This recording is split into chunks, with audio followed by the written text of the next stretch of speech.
Tommy will give us a quick little Yeah, heads we're up on live. how much time we got. No, I won't. We're live. This is We're it. live. Yeah, we're All live. right. What happened in the Bitcoin 2021 commercial? I guess I'm the Bitcoin 2021 Should commercial. we hit that real quick? Guys, I can hit it real quick. no, it's all good. We'll put it at the end. All right. We are live. This is Bitcoin Magazine Happy Hour.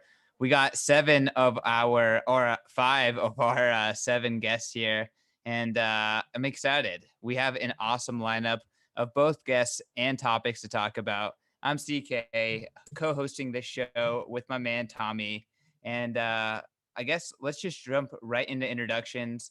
Let's go to ladies first. Mags, why don't you introduce yourself to the Bitcoin Magazine audience? Sure. I go by Crypto Megs on Twitter, Bitcoiner at heart. I've been, lately, I've been all over the green mining area and FUD. In terms of my background, I spent 10 years in carbon markets, electricity markets. It's kind of a natural progression merging Bitcoin with that. But some people might also know me from Quadriga, where I oversee the bankruptcy. Wild story there. And also I helped launch the first Bitcoin fund on the Awesome. Well, Quadriga is an interesting story. I haven't kind of gotten the update on that for a year or so. Hope things are going all right over there. And always the Last I heard, there was a boating accident. Kinda. Something like that. The owner went Um, under Niagara Falls or something in a barrel and lost it.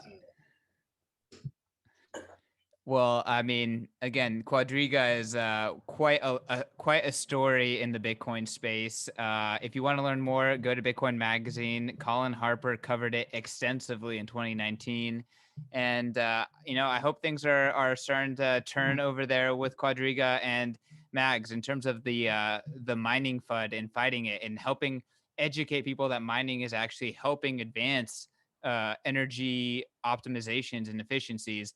Like that is going to be the battle of the decade, if you will. It's like a battle against true ignorance.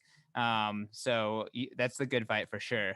Want to jump over to a new person to the stream. We have Craig. Craig came on my radar just because he's been tweeting and creating some great content over on social media. Craig, welcome to the show. Why don't you introduce yourself? Thanks, Christian. My name is Craig Warmke. I'm a philosopher at Northern Illinois University. I was trained to do philosophy in the areas called metaphysics and logic. But a few years ago, I started working on Bitcoin. And so I have some papers posted around, and you can find them at either my website, which is just my name.com, or at a website that I've begun to cultivate with two other philosophers who work on Bitcoin, Brad Rettler and Andrew Bailey. And that website is resistance.money. Awesome. Well, I think the back end of our show, we're really going to be talking about the Bitcoin culture and some philosophy. So excited Awesome. to have your opinion there. And gotta give you a shout out. That's a pretty impressive bookshelf. I'm going to start a bookshelf myself. So I aspire for mine to look like yours. Let's go over to Kent, somewhat stellar. How's it going? Welcome to the Bitcoin Magazine live stream. And Kent has been someone who's contributed some great work over at Bitcoin Magazine. Yeah, so you guys can hear me okay, right? Yeah. Good, okay. I've been in the space for probably about 4 years. I just wasn't active in any capacity outside of, we've got a meetup here in Omaha, which is how I know Ansel. He was the guy who kind of ran it. And so he always had a bunch of ideas. He had his podcast at the time. And he's always kind of encouraged me to, work on a couple projects with him. And so that kind of led us to, we do a number of different things, trying to kind of bridge the gap between Bitcoin and the macro sphere. We do a lot of stuff related to the history of money, the history of credit, and we touch on different things. We get ourselves in arguments over inflation and deflation, et cetera, et cetera. So that's kind of a growing topic, I suppose, within people that are interested in that sort of thing. But other than that, I have a full-time job in insurance. That's about it. Yeah. Thanks for having me. Appreciate it. Yeah, absolutely. You've contributed some awesome stuff around the history of money on Bitcoin Magazine, and again, really knowledgeable. And Ansel is my man. We do Fed Watch together, and a lot of nuances there when it comes to money printing and QE, and if that actually works. Let's jump over to Brekkie. Brekkie, welcome back to the show. Thank you for having me. I apologize. You might hear a puppy in the background. I got him yesterday, so he's new. I'm Brekkie, Bitcoiner, part-time Bitcoin artist, full-time creative director over at Swan Bitcoin. Woo! Swan Bitcoin, the easiest, best place to buy Bitcoin. Blah blah blah blah blah. I don't want to get too much into the show, but Swan's a great place. Love working there. Love the people. Love what I get to do. I get to go on live streams like this and hang with people like CK and Tommy and all these wonderful, beautiful, amazing people. So it's a great day to be a Bitcoiner.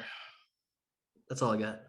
Let's go. Well, hey, Brekkie's been killing it, and Swan, one of the most impactful companies of 2020, in my opinion, and burning a hole into 2021. Let's jump over to Celia, and then our last introduction is Deniz. Celia, welcome to the show. Thank you. Hi. Yes, I go by C to the Funk. My real name is Celia, but my persona is C to the Funk. I'm a big fan of Brekkie's work, especially the Rick and Morty impressions. Like, I'm forever a big fan of that. That's the best. I'm also a big fan of Crypto Mags, another crypto Canadian that, you know, she's been on my radar for forever, so I feel like super happy to be here. New faces also that I'm like super happy to get to meet and find out more about. So thank you for the invitation. I'm so glad.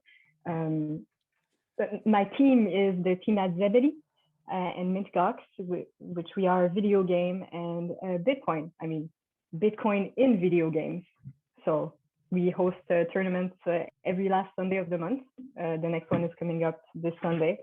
And we have CSGO, which is the first open tournament of CSGO where you can jump into our servers and win Bitcoin inside of CSGO. If I'm not paying attention during this whole show, it's because I'm playing CSGO at the same time, just letting you know. Yeah, I was like, oh, Brekkie almost took my spot. Yeah, I'm not very good at that other game. Well, let's not talk about that. you can catch that stream on twitch.tv/Bitcoin. We'll be restreaming that for sure. Counter Strike for Bitcoin. That's bullish in itself right there. Zebedee's a great company. Yeah, thanks for joining us, Celia. Deniz. All right. Let's go to Deniz, and then let's actually give Tommy a chance after that. What's up, guys? Thanks for inviting me, CK. It's always a pleasure. And to meet everyone, all the new faces. So I guess I started, towards the beginning of 2017. And then I was messing around with shitcoins, obviously. And then eventually, around 2018, I started taking Bitcoin more seriously.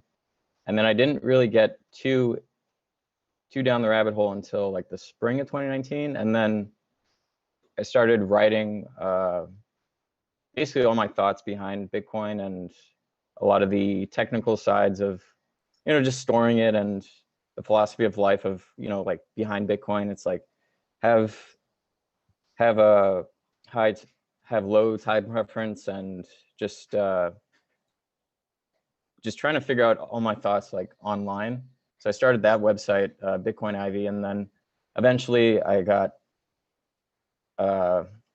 like I was following Tech Bolt. I don't know if you guys know Tech Bolt. I'm sure a lot of you do, but for those who don't, he's Bitcoin awesome. Meister. Bitcoin Meister, yeah. The strongest hands in Bitcoin, of course. Yeah. He had an opening for Coinbeast. He connected me with the guys over there, and I started writing for them because they were pretty much doing the same type of, well, very similar, just like an education source for onboarding no corners and everyone who's interested in just investing in Bitcoin. So that's kind of like what I'm doing now, just writing for them. in the space. All right. Well, hey, before Tommy, let's get to Petek, who just joined. And for those of you who are unaware of her amazing version of the the asset stock to flow model, really fantastic Bitcoin artist. Oh, thanks, guys. Hi. Sorry, I'm a bit. I pressed the snooze button and Yeah, what time didn't is it hear it. over there? Like 3 a.m. Oh man. 3 So if I look a.m. like I've rolled out of bed, I have rolled out of bed. Yeah, it's not happy hour for Petek, but welcome to happy hour. Tell us a little Thank bit about you. yourself. Cheers. Well, good to see some of you guys again and some new faces that I haven't met before. This is awesome. Hi. Welcome. Hi, everybody. Thank you. Yeah, Yeah. definitely All check right, out Petek's Tommy. art. Who are you, man? Who am I? Yeah. Well, I'm the art director over at Bitcoin Magazine. I've been here for a few years now, and yeah, really pumped to crack open a fresh brew and get into it with you guys. Lot went down this week. I've kind of had my head down working, but I'm excited to learn some things by hosting this show. Yeah. So let's kick it off. That's just how it goes. Always going on the fly. And Tommy truly has been crushing it this week for Bitcoin Magazine. Guys, we have an awesome group of philosophers, artists, participants in the space, at different companies. So I'm really excited. Our first topic here is kind of a timely one. This morning we, obviously Coinbase is a big company in the space and they are going public. They're going to be direct listing to the NASDAQ. And part of that process, they have to start disclosing information about their business. People want to know, been speculating, how many users do they have? What's the kind of volume do they have? That kind of stuff. And today in the morning, a lot of that up until the end of 2020 became apparent to the public through an S1 filing, which is a step in becoming a public company. Anyone here been paying attention to that documentation and the articles about Coinbase since? Anyone want to jump right in? I love transparency in data. It is so difficult to get it sometimes, especially for startups. And speak up a little bit. Oh, sorry. I'm loving the transparency. I think one of the coolest pieces of data there was looking at how institutional flows versus retail flows on their site have been changing. And the last year, institutional flows have been dominating. So I think I love that this is being made public. Yeah, people have been speculating. A big kind of data point has been Cash App, because Square is public and they have to publicize a lot of this data. But, again, people have always been like, well, what about Coinbase? So it's been interesting to see that. Ken, you got something? It's kind of bittersweet because I remember all the Brian Armstrong shit, and the whole at the end of 2017 when Bcash just kind of magically got listed and there was the big pump and all that stuff, and Roger Ver and all that stuff, and I would rather see some of the the companies and the individuals, whoever is getting into the space. I'd rather them on board with more Bitcoin friendly companies, obviously, but at the same time, Coinbase is, whether we like it or not, it is somewhat of a face for the space. So it should, bring quite a bit of exposure with it. But talk about how little Bitcoin they have, these morons. Come on. Yeah. How dumb is that? It's pretty crazy. For all these years and they've only got that much Bitcoin? Sorry, I'm done. Yeah, I just remember how they dragged their feet on SegWit. They weren't batching transactions, and just Brian Armstrong's a shit coiner, and that's I don't know. I'd just rather see some other exchanges. Swan. I onboarded a buddy with Swan the other day. Just people that are better in the better ambassadors for Bitcoin. That's what I've got on the. All right. Well, hey, let me just jump in here. And, I've been one of the first to say that Coinbase is effectively the AOL of Bitcoin. But with that being said, the newer, more Bitcoin native companies are much younger, right? Swan literally started in 2020. So Coinbase has quite a bit of lead there, and it's going to take time. And, was it pets.com? A lot of bad .coms were some of the first to hit the public market and kind of go fully mainstream before the true winners emerge. So there's still a lot of time here. Who wants to jump in? Coinbase has all the time in the world to shoot their feet off. That's for sure. Speaking of Swan, yeah, Brekkie, what do you got here? I'm with everyone here, and especially with what you're saying, CK. Like, I think, unfortunately, I think the IPO is going to do gangbusters, at least to start. But over a long enough time frame, if you're not going to support Bitcoin, and I mean really support Bitcoin, you're going to shoot yourself in the foot. And I think Coinbase overestimates the position it has. I think there's plenty of space for someone new to come along, whether it's Swan, somebody else, combination of others, to kind of show the way. Yeah. So we'll see. It is what it is. It's still a net positive for the space. It's going to legitimize the overall space in a lot of ways for a lot of retail, which is good. The definition of what that space is up for debate. I think it's Bitcoin and then everything else, and the general public will learn that over time. They're kind of straddling, the legacy system and our new industry, and sometimes a little bit more one way, a little bit more another way. I do think it'll be interesting to see, because where people say, once there's the IPO and people who have had shares are able to cash out. I keep hearing a lot about, how there was like this big boom after PayPal went public or Airbnb and kind of reinvestment into the tech space. So I'm hopeful that there will be a lot more, some of that funding will flow to really good Bitcoin projects, Lightning projects, and just kind of, accelerate the growth of our ecosystem. Who wants to jump in? I've got some additional. So, okay. So MicroStrategy has effectively functioned as like a proxy for, companies or I guess like hedge funds and so forth that they can't legally, enter the space. So one would have to imagine that Coinbase, once they IPO, they would also kind of function as a sort of proxy as well. At least that's my. They hold no Bitcoin. Pardon? Do they really also hold no Bitcoin? Tiny bit. Oh, really? That's news to me. I didn't know that. So I know. Craig, one question I have is whether they will try to do the MicroStrategy play, and whether they'll try to offer convertible notes, or whether will not be part of their business model. Brian still doesn't get it. He doesn't get Bitcoin. He never has. There's no way that they're going to even do that. Celia, I see Celia getting excited. You're on mute. They hold no Bitcoin. I'm just mind blown. I'm like, what? They hold no Bitcoin? How come? They hold a very small amount compared to how much. I think they've been in the space since 2012, and I think they have less than 150 million. I mean, that's what Square bought this last quarter. $150 million in Bitcoin in their treasury. What? Don't they move a lot of it though? Like, well, they may not in their cold storage they have a lot, but that's different than on their balance sheet. Like as a company, as a company, they got fiat. They're making a lot of fiat. That's pretty clear.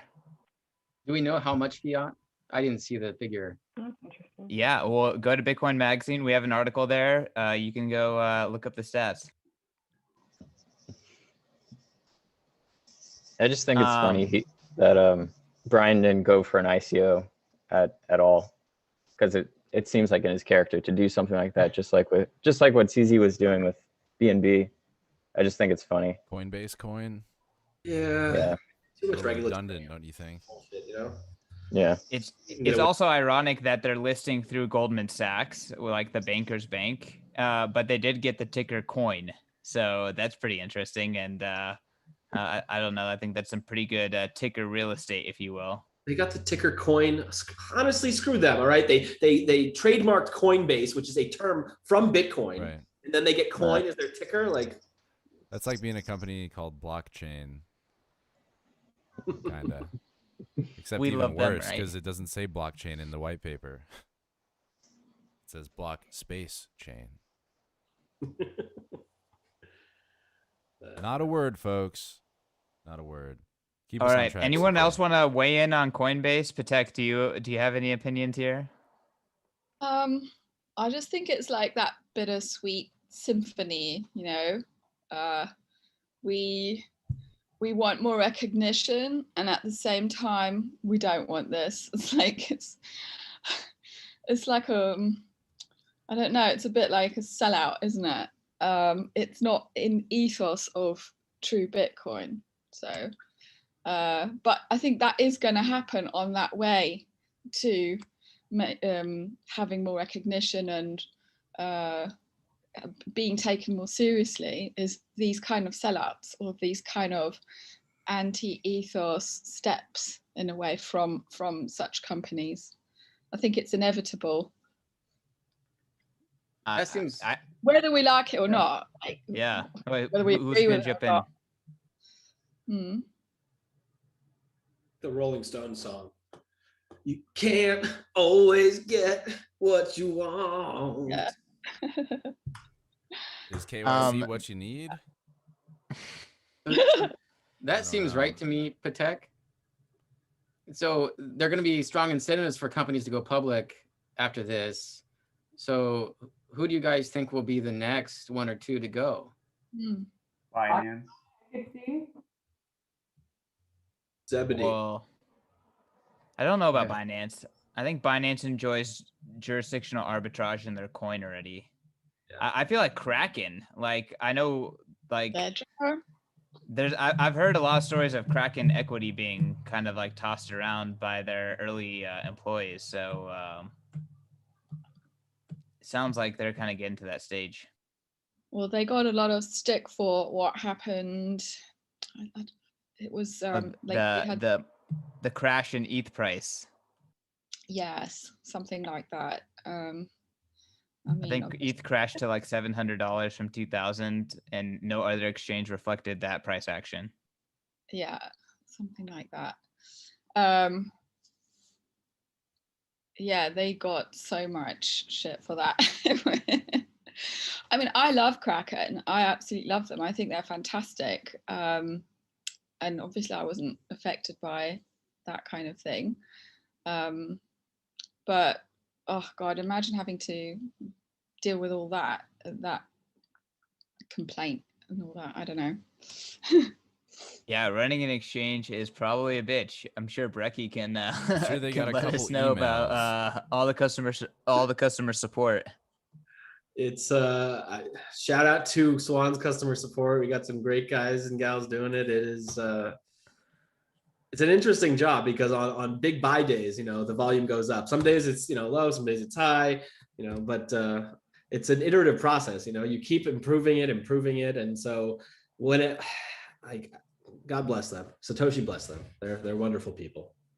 All right, guys, I want to slightly, transition the topic a little bit. So, I mean, Coinbase is like, okay, let's just call it the most successful old Bitcoin company. We have a lot of new Bitcoin companies that maybe what we would call aligned more with the Bitcoin that is part of the Bitcoiner narrative today. Can we kind of like reflect a little bit old versus new Bitcoin companies and maybe how they kind of, I don't know, juxtaposition each other, conflict a little bit, how they interact in the market. I mean, Mags, jump in here. Yeah, no, I was just about to I'm all over it. So I love what Lightning Strike is doing, and they're very Bitcoin focused, and they're like, fuck the suits. Can I swear here? We're not wearing suits on these, interviews. And they're really, I feel maybe not taking out the trash on the bank, but stirring things up and totally reimagining how remittances are being done. I think that's kind of the new breed of Bitcoin company that's very different to Coinbase. Yeah, I'm super impressed with Strike. I can't wait for Strike to go global, honestly. Not global already? What the heck? I thought they No, were. no, not in terms of the they're planning to, but they haven't rolled out in all the countries, have they? Because I mean, I'm trying to get on board and I can't. Well, there's yeah, you're right. there's Strike Global, which are going to be two different products. Yeah. Okay, that's what I'm talking about. Yeah, like things like that. I'm just waiting for it, or a proper Bitcoin bank, please, so that I can just drop the fiat shit entirely. So Petek, tell me about like what would you want in a Bitcoin bank? Is it just about interoperating with fiat? Is it about like having like what does that mean to you? Yeah, I think if Kinda someone like a money runs shredder that you throw all your fiat into, and then it gives you sats. Yeah, exactly. That's what I'm looking for. Yeah, I'm still doing that manually. I didn't mean to cut you off there.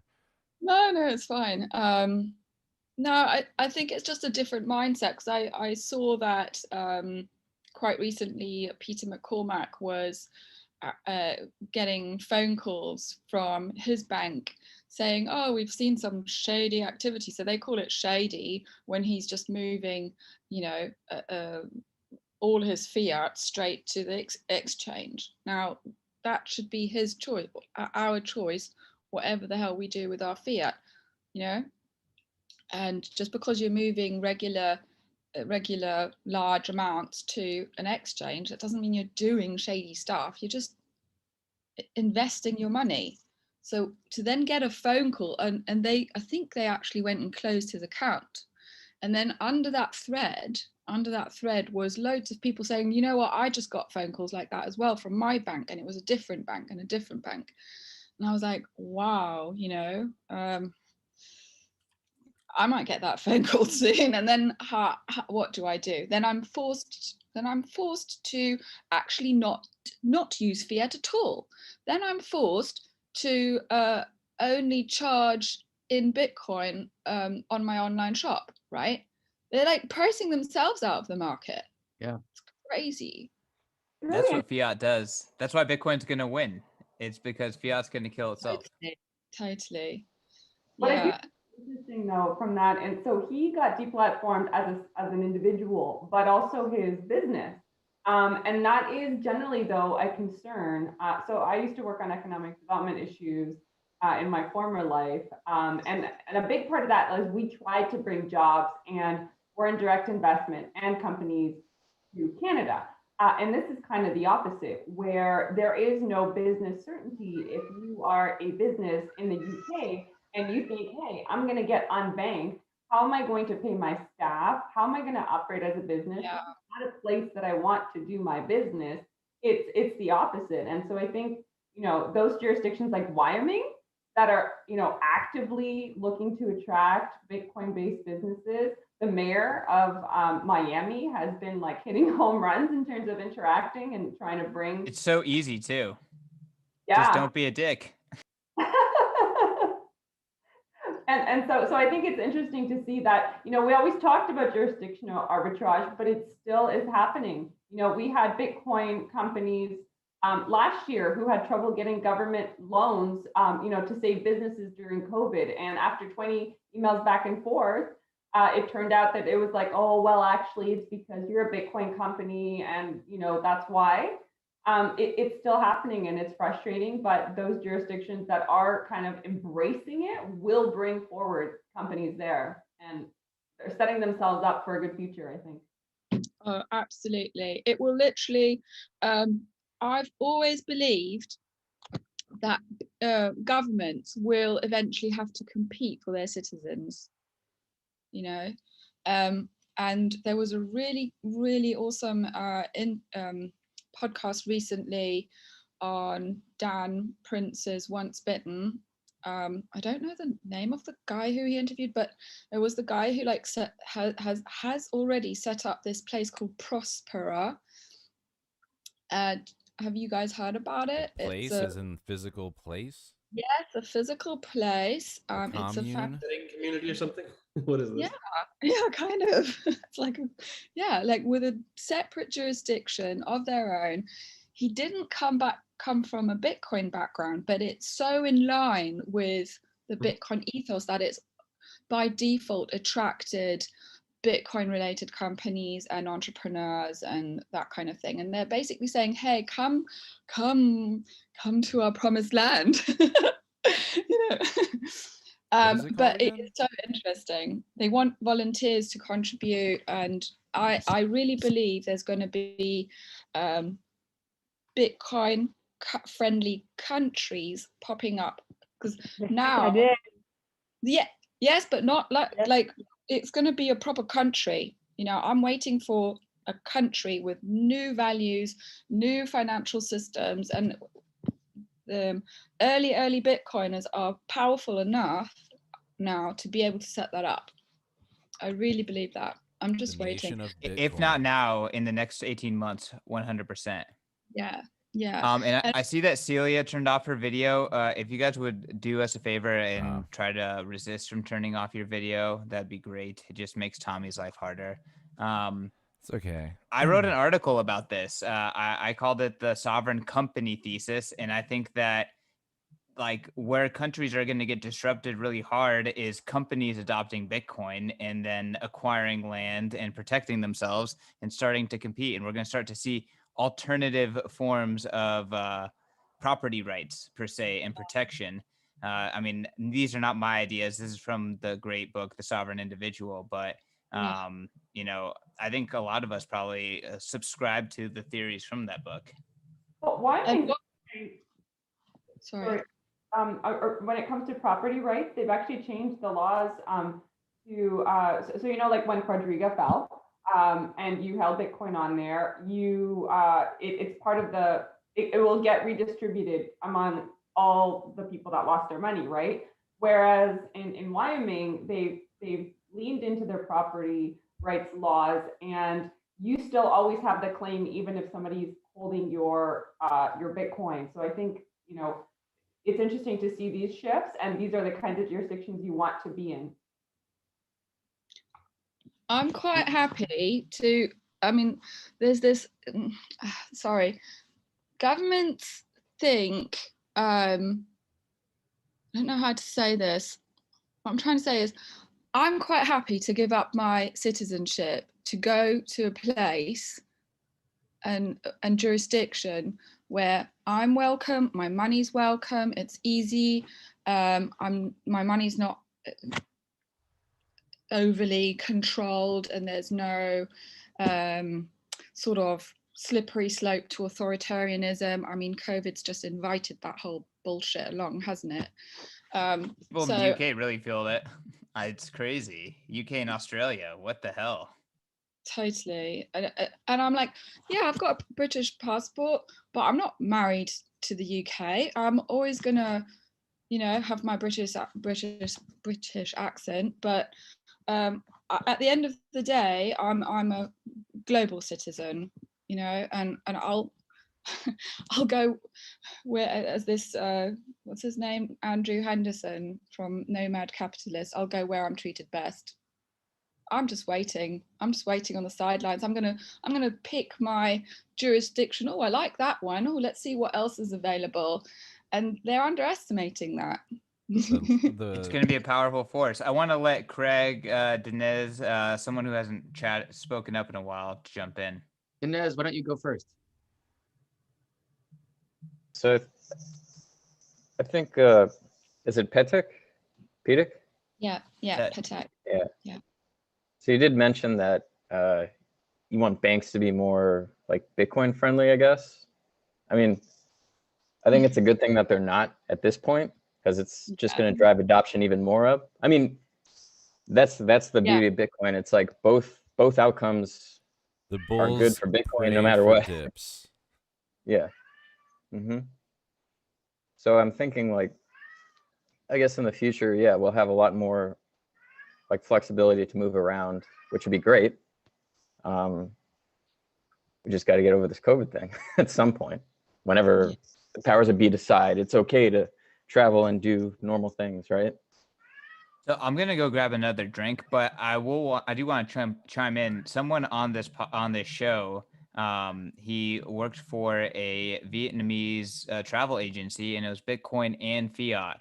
And when COVID started, their fiat purchases went from 90% of their business down to less than 10% of their business, and their Bitcoin purchases went from 10% of their business down up to 90% of their business. So to some degree, the people that were spending their Bitcoin, their crypto, they were more sovereign. They were less scared. They did not let COVID stop them.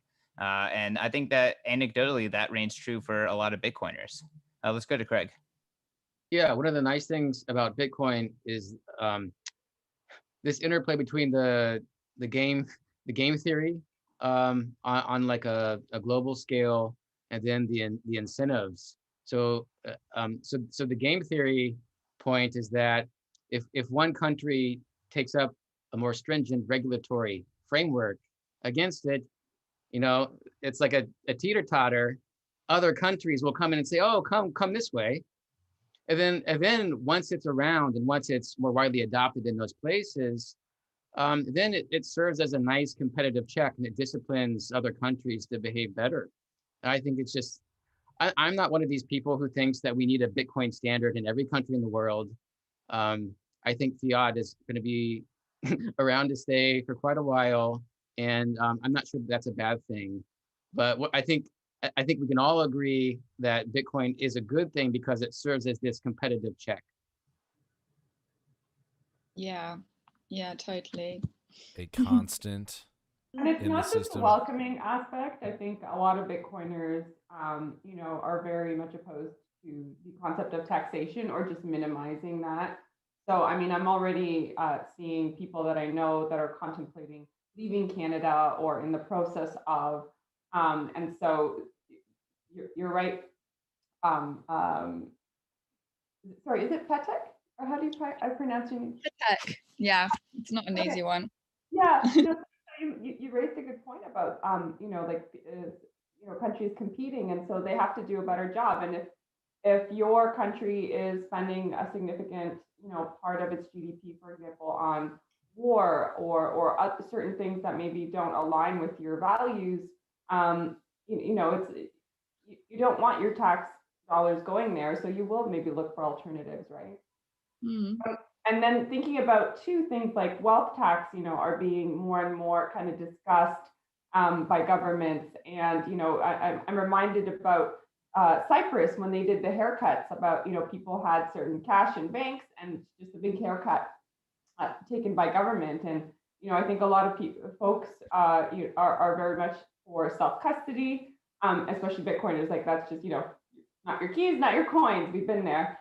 And so it's a lot harder for them to do a haircut in that kind of a situation. Yeah, it's a libertarian ethos, and libertarianism has gotten kind of a bad rap, but like the crux of it is that we're all individuals, and as long as you're not actively hurting other individuals, you should be, you know, chill to live your life the way you want to live it, and be okay with the way that other people want to live their lives too. And as soon as you introduce a fiat system where somebody at the end of the day controls all the money, you know, and it's a big monopoly scam, I mean, I could digress, but I think it's the ethos of just individualism, and it'll I believe it'll win out, and obviously nations will have to start to cater to people being a little bit more aware of the system and fiat as a choice rather than the default, because now we have another choice, and that's Bitcoin, which is, you know, the non-fiat standard. Well put. Who wants to take over? Brekkie's filling up. Everybody go ahead and do like CK and Brekkie and get yourself another beer. Petek, I know it's like 4 a.m., but it'll just help you sleep in the long run. I thought about, you know, I've got some Pimm's in the cupboard, and I do love a good Pimm's and lemonade, but not at 3 a.m. I can't do it. Sleep deprivation is the cheapest way to get inebriated. Yeah. So I'm still on tea, but I like my tea. Hey, there you go. Oh, there's the puppy. We had a cat make a little guest shout out a minute ago. I think Deniz, was that your cat? Oh, Now we got sweet. Brekkie's dog. Oh man, What's your dog's I name? miss the cat. cute. Everyone, this is Toshi. Toshi. He's What a very cutie. tired. Creative. Toshi. For a creative guy, very creative. You know, I wanted, I've always wanted two dogs, and then one would be like a big dog, and another one would be like a little wiener dog or something. And I was like, one could be Bitcoin, and the other one could be Satoshi. Oh man, he's so cute. I didn't mean to steal the show, but he was whimpering. No, our viewership just went through the roof. We are officially viral now. Dogs and cats and Bitcoin. Oh my. Don't pee on the desk, please. Okay, there we go. So Don't pee on the keyboard. where do we leave this off? I don't know. I can. So as a follow up, more a question. My perception is that there's a lot of populism and things like that happening in the world. Obviously, socialism is definitely rearing its head again. So those are all, kind of authoritarian forms of human organization. So I've lived abroad before, outside the United States and so forth. In terms of jurisdictions, what do you guys think is a good place to go? I mean, I remember when Chile had Galt's Gulch, and that kind of fell apart. And I know they've got a little thing called Fort Galt in the south of Chile.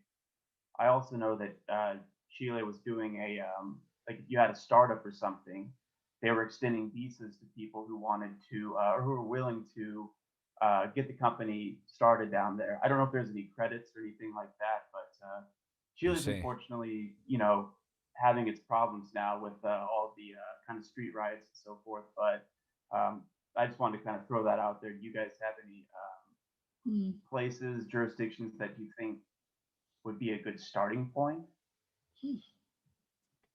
I don't know personally, but it seems like people are looking at Puerto Rico as far as a tax haven, I guess. Other than that, I'm not sure. Where is Galt's Gulch? Katie the Russian is the one to ask. Where's the Galt's Gulch? Yeah, Katie the Russian. She'll be on the show in a couple weeks. So can't make sure to tune into that. I would say that I know not everyone on this stream is American, but the best thing about America is that there's interstate or domestic jurisdictional arbitrage. The fact that I'm here in California, if things get to the point where I'm over it, I can just leave and I can take my money, I can take my property, I can take my identity, I can take my credentials, and I can go somewhere else in the States, and it's relatively frictionless, relatively permissionless. So that's huge. And I know people living in the UK, even in Canada, it's not exactly the same kind of state-to-state competition. Yeah, Mayor Suarez would say Miami is going to be that place, and I mean, we're gonna make sure he understands what that means when we come to town with the conference. But yeah, Promo code Satoshi, 10% off. Oh yeah, it's down there in the corner. I cannot wait for this conference. I know it's gonna be insane. It's never a bad time to plug that. Get your ticket. You're not coming, Brekkie? You're coming, right? You have to be there. We were on a call earlier today, Celia. I was kind of in the corner. I'm one of the organizers. Yes, certainly. I know, of course. No, I meant Brekkie. He's going, right? You have to be there. Oh, Brekkie? Yeah, no, Brekkie is gonna be in the art gallery. Yeah. That's it. Okay, that's what I figured. I was like, no, wait, you have to be there. Okay, yeah, cool. No, Brekkie will be there in the art gallery. We got a crazy Bitcoin art gallery. So far, about 30 artists confirmed. A few more to be added. If you go to the conference website, b.tc/conference, you can check that out. The art gallery page has everybody listed. Petek also. How could I forget? Gonna be there. I'm so excited. I am so I don't give a shit what the travel restrictions are. I'm gonna get my ass there. Yeah, you might have to quarantine on your way back or something, but it'll be worth it. Yeah, It'll be I don't worth care. It every doesn't matter. minute. Like, Yeah. it'd So be amazing to like see some, because we're like hanging out on Twitter most of the time, and yeah, it's been a like, while. we don't see necessarily all the faces of the people we're interacting with. It will be so awesome to go, oh, you're that guy. Oh my God, is that you? Wow, you know, it'd be so cool. Yeah. That's what it was like 2 years ago. Right. It was a very, very special conference, and this one's just gonna be bigger and better. And in I've not been to one yet. Yeah, I met Brekkie at Bitcoin 2019, and Oh, met a lot of Bitcoiners there. It was one for the ages, and this is just gonna make that look like peanuts. No telling how big this one can get. It's basically gonna depend on how restricted we are with COVID, but it could get massive. But it could also sell out due to that COVID thing. So It will 100% sell out. well, yeah, So, it will again, sell out. It's just a matter of what our capacity actually is. We What really is it don't at the know. moment? About 6,000, 6,500 Wow. is what we're shooting for, and it could double. it's a big venue though. It's a big venue. It holds a lot more. It's just about what our restrictions are, and we're kind of massaging that out, and it kind of changes. It's fairly fluid, but we're shooting for 6,500 and hopefully more, but hurry up and get your ticket because a lot of those are sold already. Can dogs go free? Only if they're named Toshi. Yeah, I hope so. I think I'm going to try to bring my dog, keep her out of the heat. The only thing, keep them away from gators and keep them out of the heat, but bring your dog, bring your child. Gators are a real issue. I grew up in Florida, and a lot of these neighborhoods would have like these lakes, like these artificial lakes that gators would get into, and like you got to be real careful. Next thing you know, your little child and your dogs. If you see a puddle on the side of the road in Florida, assume there's a gator in it. Yes. Oh my word. All right, now you're scaring people. But come to the conference. There's no gators in Miami. Gators at the conference. Okay. Is the beefsteak going to be a alligator steak instead? They're pretty good. We've round up all the local gators, and we're gonna have them on the barbecue. Come to Bitcoin 2021 Miami. There will be a beefsteak. You need to follow me on Twitter to get the details. Plenty of satellite events. All But right, yeah, let's get back guys. on track. It was a good We did show. digress a little bit, but our next topic is MicroStrategy. Do we want to we kind of we digress from Coinbase quite a lot. Do we want to talk about sovereignty and jurisdictional arbitrage? Do we want to talk about MicroStrategy and kind of just the history that they're making? What's the sentiment here? What's to talk about? They just keep buying Bitcoin. They just keep doing it. They're gonna do it again. They're gonna buy even more. They're probably gonna buy. They're gonna buy Coinbase's Bitcoin at this rate. I mean, they have more Bitcoin than Coinbase. Yeah, many times over. But yes. Well, I mean, one interesting thing about go ahead. Michael Saylor is that on his recent podcast with Saifedean, he made the argument that people who have lots of Bitcoin or companies who have lots of Bitcoin should never pay off debt if they take debt to buy it.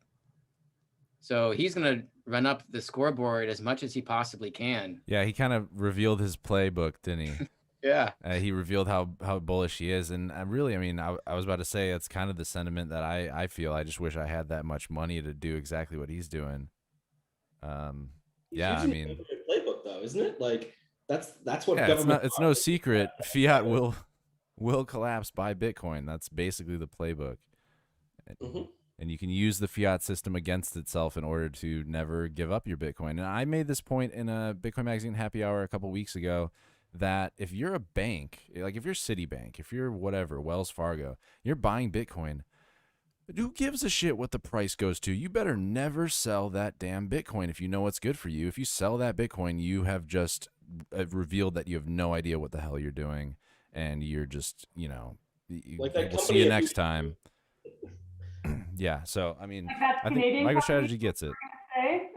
The The one that sold like after a month of holding, because the double spend problem. Oh yeah, that was a good one. Although That was a Ronaldo good one. says he Let thinks some it's FUD break your hands, and looking for some cover we'll to see you sell next it. time. That was a big oof. Ooh. What was that, Mags? What did Rodolfo say? He thinks that it was actually they were just looking for a cover to sell, and that was the perfect opportunity. He thinks that maybe they got in some hot water, maybe with investors or like the board or something. We don't know. It's possible they fell for the FUD too, or they're like, sweet, $400,000 win. So the way I think about MicroStrategy, it's like a black hole within the gravitational field of a black hole. So you have all these companies or funds whose charters prevent them from buying Bitcoin directly. And right now, MicroStrategy can serve as a de facto ETF. So they're going to they're going to keep taking debt to buy Bitcoin, and there's going to be no limit to it. And that Bitcoin is going to keep going up, partly because of their buys. So you have this like positive feedback loop. And where does it end? To escape the gravity of a black hole, isn't it? Yeah. So Bitcoin is sucking in MicroStrategy, and MicroStrategy is sucking in all the money from these funds whose charters prevent them from buying Bitcoin, but they can't buy MicroStrategy stock. So what is hypocritical? That's actually really interesting too, because it's not. They might not even be allowed to directly buy MicroStrategy stock, but they can lend the money, and then even though at 0%, it's still attractive because they then have the choice to instead get issued the stock. So it's almost like another loophole of them to dive into Bitcoin. So I think, and that's why, 0%, that's okay. Cause I think, yeah, you're going up. Well, it just shows you how bleak everything else is, right? That's all that they're willing to like wait 6 years to maybe get Bitcoin exposure through a company. They're willing to be that massive wood chipper and just funnel that fiat through and shred it up and hold on to that Bitcoin that comes out the other side. Smart. So if that's right, what's the upper bound on the MicroStrategy market cap? I don't know, but I bought a bunch. So I bought a little bit. It was a huge dip. Huge dip. I was like, all right, I'm buying this. Yeah. I mean, and when do certain stocks just become derivatives of Bitcoin because the balance sheet of that company is 100% Bitcoin? That is MicroStrategy. That's what GBC is, right? And MicroStrategy basically is GBTC is a trust. Right. Well, I mean, GBTC is designed to be that way. Right. Whereas MicroStrategy is still a company, but way. they're also, well, I mean, they're like what? I think their market cap is like over 95% Bitcoin. Someone correct me here, but it's a lot of Bitcoin. It was interesting. Somebody did an analysis on their just the premium that they have, and they estimated that people are essentially buying Bitcoin at a price of something like 75,000. I think we were in the 50,000 price range at the time. So there is a premium for these companies that can't access, Bitcoin or GBTC, leading to similar to like we used to have these massive premiums on these closed-end funds because some people can only buy that versus direct Bitcoin. I love the different kinds of analysis people throw at us that we're like, oh yeah, that's really interesting. Thanks for doing that. That. Somebody had to be greased along the way to get that Bitcoin over there. Is that what I'm hearing? Somebody was being middleman to Bitcoin. Sacrilege. Scaramucci on the Bitcoin Magazine podcast kind of said it this way: is like, because some funds are adopting Bitcoin, some companies are adopting Bitcoin, every company is effectively compared to those companies that are adopting Bitcoin. And if Bitcoin keeps doing what we think they're going to do, then every company that's being compared to those companies is now effectively short Bitcoin because their business strategy, their investment strategy has to be compared to Bitcoin without Bitcoin. So that, that's going to really add a whole new black hole effect to kind of what Craig was describing. So I don't know like how much black hole inception we can get, but I think Bitcoin's going to push the limits there. This applies to everyone though. Like Applies to nation states too. Like Yeah. if you know about Bitcoin at this point and you're not holding it, that's a decision. You're choosing not to hold it. I choose to hold Bitcoin every single day, right? And same with these companies now. Like you have to make this choice. Just like GMC is choosing not to buy Bitcoin. Yeah, and also these states who are doing poorly, like Illinois, of course they have no Bitcoin on their balance sheet, but what if they did? And will I have no idea about the legal possibilities here. Probably most states don't have any cash to put any money into Bitcoin in the first place. They can issue debt though. Yeah, that's true. That's true. Well, Yeah. governments could just print their way into it. Yeah, being from Illinois, I know if there's one corrupt state in the whole thing, it's Illinois. And don't be fooled, the New Yorkers learn it from Illinois, or they get taught there and then they go. Yeah, I if Illinois is the last state to adopt Bitcoin, I'll feel okay about that. Damn. No shade on my hometown, but whatever. It's just like can't trust it. Can't trust any governments. You got too used to the South. Or a Florida. I'm like, where's Canada's Florida or Wyoming? Like even a city, come on. I heard Wyoming. Yeah, I mean, I heard Wyoming's adopting Ripple. Is that not true? Well, that's where Cynthia Lemus is from, right?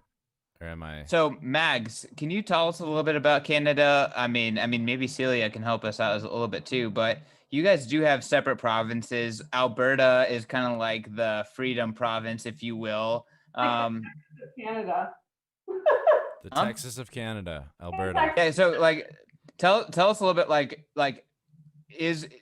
do you have domestic jurisdictional arbitrage? Can you just say screw Quebec, I'm gonna go to Alberta and that's gonna make a difference? Like tell us a little bit, because that's real in the US. Like I can say screw California and go to a red state and it'll be different. I mean, I just did jurisdictional arbitrage 2 years ago to BC, but it was more about the nature, right? Ocean, mountains, lifestyle. That said, I do know a lot of Bitcoiners ended up moving from Quebec or Ontario to Alberta for a few reasons. One, taxes. They were lower and easier to deal with for their businesses. At that time, access to banking was very difficult, and there were 2 banks in Alberta that were much more Bitcoin friendly. And one of them was a Crown corporation too. So that was a big factor for jurisdictional arbitrage. And I think too, just, like similar to the folks in the US, right? You've got the mountains, you've got, I mean, hey, if you're a carnivore, you've got lots of steaks there. And kind of like attracts like, right? And then because the more Bitcoiners that move there and are talking about how wonderful it is, you've got the Calgary Stampede, it's kind of, it accelerates, right? Yeah, I'm sold. Celia, you want to add some more color? Yes, well, me, I'm from Quebec. I wasn't born here. I'm an immigrant, and that brings back to the subject from a bit earlier when you were saying, I vote with my feet. Basically, I go to the country that treats me the best, and it's good for when you're traveling shortly, when you're on vacation or when you're experimenting, when you're young. But when you have to immigrate, it's tough. It's really tough, especially because you cannot take all the people that you love with you. So you're necessarily gonna miss them. So that's a big factor to me. I wish I could see a world, because I don't believe in this sovereignty. I have the impression that the world is too overly connected and interdependent in a way that, I know it sounds lame, but I can't we all just get along, kumbaya. Yeah, what is this citizenship garbage? Like, just throw that out the window. We're all Bitcoiners here. Yeah. It would just be great if the humanity could, work as one. I know it's utopic, but a while ago I couldn't believe that we could escape the corruption of the financial system and And then I found Bitcoin, and everything was different. So I'm giving myself the right to have that tiny bits of hope that maybe we can have like a collective enlightenment or something, and humanity will stop, like, because like an organism at war with itself is doomed. So, and yeah, in Quebec is definitely different than the rest of Canada. Like Alberta, definitely the Texas of Canada. Quebec is way different than Alberta. Here, for example, with COVID, they put a curfew on us that is even illegal to our own laws, our own government. Like, it's insane. And people are backing up the government. You know, people are like, oh, the government, thanks God we have them because they have tough decisions to make. You know, it's very, instead of making the decisions ourselves. So it's like, it's very tough for me coming from a place of dictatorship and immigrating here. And I love Canada so much, and the freedom here, and being female here is wonderful. Being a woman here is just wonderful. And now it's like everyone tells you, you know, it's childish to try to change things. Just go along. You're not gonna change things by yourself. You just have to just comply and comply. It's crazy. I think of living in Quebec because of that, and it breaks my heart because my family is here. I want to stay here. I don't want to move again, but at the same time, it's like the culture in Alberta represents much more, you know, the ethos in which I strive. So it's really heartbreaking, but it is what it is. No, I mean, I think the sentiment that you express is true to that many Bitcoiners feel it. And while it is bittersweet, at least Bitcoiners have that community. At least Bitcoiners have like a North Star, right? Because a lot of people are going through this. Maybe they're like, you know, they don't want to just comply, but they just don't understand or see another way out. Like, it's just pure confusion. So I feel really bad for our future, the pre-coiners out there who are kind of just like dealing with this without, you know, the Bitcoin community and without Bitcoin. Deniz, why don't you jump in? Yeah, I haven't heard a lot of discussion about the two recent ETFs for Canada. Have Magda or Celia, have a lot of people asked you about that stuff now, or is it mainly just I'm gonna buy my Bitcoin and I'm gonna withdraw it, or what's the sentiment over there? Oh no, just tons of people like from the States. How do I buy it? Lots of questions around what the difference is between that and the existing closed-end funds. A lot of concern around, so we used to see big premiums in the funds. And that was because a closed-end fund takes in money, does an IPO, buys Bitcoin, and then those Bitcoin that were bought, people receive shares, or sorry, units, and each unit represents like a 0.0001, let's say, of a Bitcoin, and people are buying and selling these shares. But if they're in kind of limited supply because, you know, a certain amount was issued, and there's a higher demand because, for example, here in Canada, we have something called a tax-free savings account, where it's a tax advantaged account where you don't pay any taxes on the gains.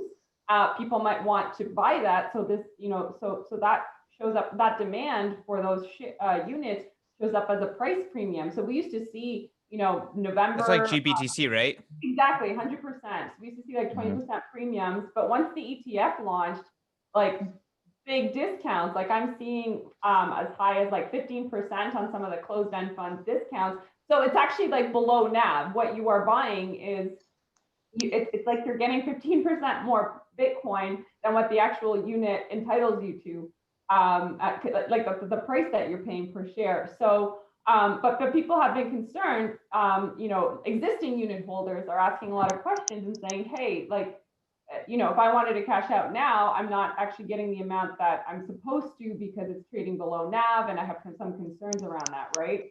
Because the ETF is a more efficient structure, and the difference between an ETF and a closed-end fund is that it's continuously purchasing and selling Bitcoin based on demand and issuing and redeeming shares. So it's traded a lot more closer to the net asset value of the Bitcoin that the fund holds. There's been some incorrect Bitbo, which we all love because they've been doing a fantastic job of showing the premium discount. Their price feeds have been buggered, so they're trying to get better ones. So some of them were showing that like the ETF was trading at a premium, but that was incorrect. It wasn't like a 10% or a 5%. It's been close to NAV. It's just the price feed. But the point is, the ETF is super exciting because continuous basis, it's buying and selling, so you're pretty much buying what you're expecting versus like the NAV. And then secondly, what I think is big too is that they came in at a much lower management fee. They started off at 1%, and I heard that they might be dropping it to 0.75, but regardless, it's closer to 1, whereas these closed-end funds were closer to 2. And for me, every year, if I'm holding one of these funds, I want to pay as little as possible, right? Because it sounds like inflation in some ways, like 2% chipping away every year at what I have. So I hope to see this kind of race to the bottom as they drop their fees. And it's been really fascinating to see like this massive blockbuster demand, where if this was an ETF that launched in the US, equivalent volumes would be like 8 billion in its first day. It's one of the most actively traded. It's been one of the most actively traded stocks on the Toronto Stock Exchange. Just massive demand coming in. Yeah. I think what is it? Who's releasing it? Who's releasing the US one or trying to? What was it? Goldman, I guess. Valkyrie. There is Van Eck. Is Bitwise issued one or no?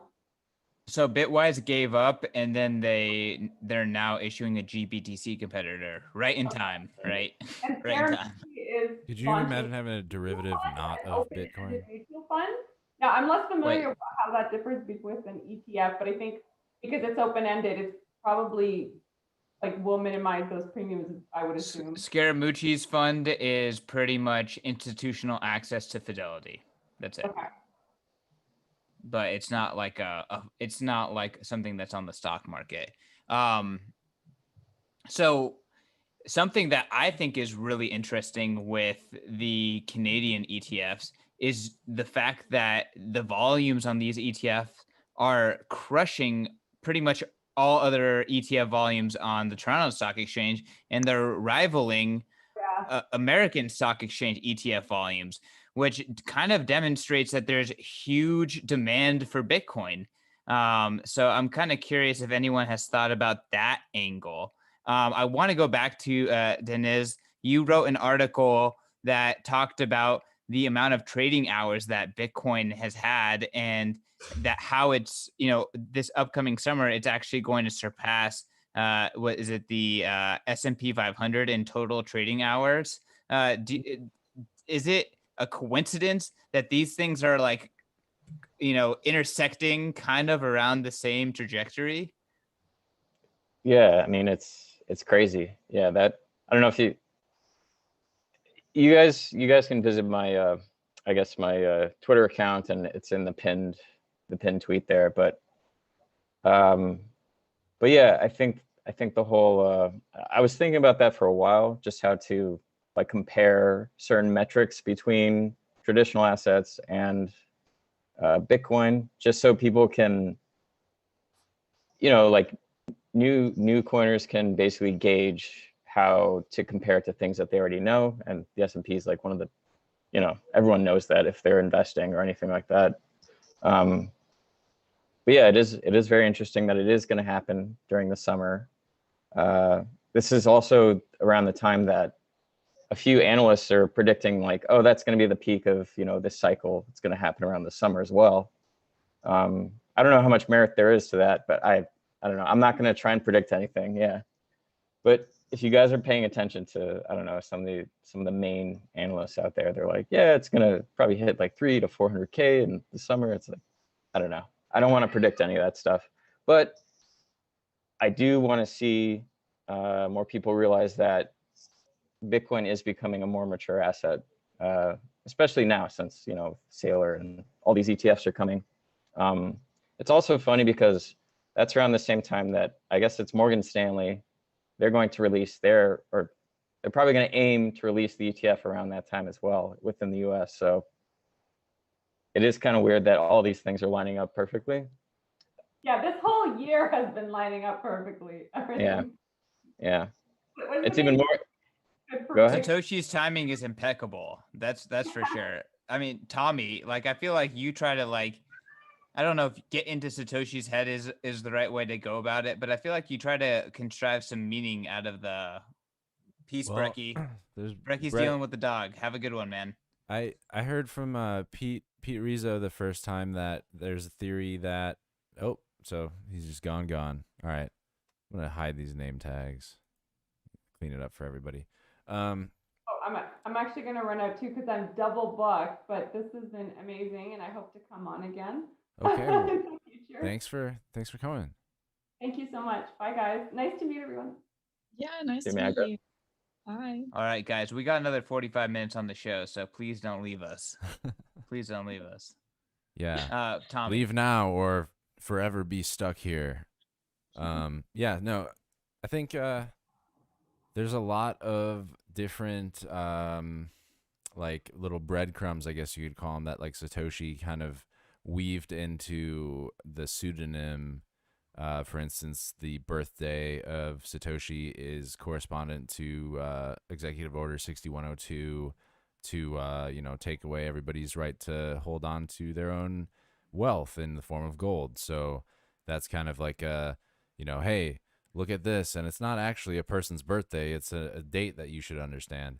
And there's theories that along the whole ride of this 150 year plus experiment that Satoshi has kind of laid out for us, that there are little breadcrumbs within the blocks, or you can maybe find hints here and there within the data that is that there's the theory that Pete Rizzo said was that the million coin wallet that is Satoshi, there's a theory that the keys for that is somewhere spread across Bitcoin going into the future. So if somebody's paying close enough attention, they can find those hidden treasure maps, if you will. And that's a theory that I heard for the first time like 2 nights ago, just drinking beers with Pete, and he's a wealth of knowledge. Oh shit, Petek's name tag is still sitting there. Get that out of there. But yeah, it's there's I mean, even down to like the TCP port number of Bitcoin is 8333, which is a fun number to throw around because it just means Bitcoin. But like the theory behind that is 8 looks like infinity, and it also looks like a B. And when you take an 8 and then you put 333, it looks like an 8 with a bunch of 8s behind it repeating into infinity. And it's like the taking some numbers and being like, this represents the blockchain going on into infinity. So like there's all these kinds of little I call them Easter eggs. I didn't coin Easter eggs, breadcrumbs, whatever you want to call them, just little codes that Satoshi kind of put into the whole thing that let you kind of understand the mindset of where this all came from. I love it. And yeah, I'm far from understanding all of them. As time goes on, I appreciate Satoshi more and more as an engineer, as a clear and concise thinker. Just so. What kind of, Craig, have you studied Satoshi much? Like, what's kind of been your insight into like his breadcrumbs? Well, that's interesting. I have spent some time.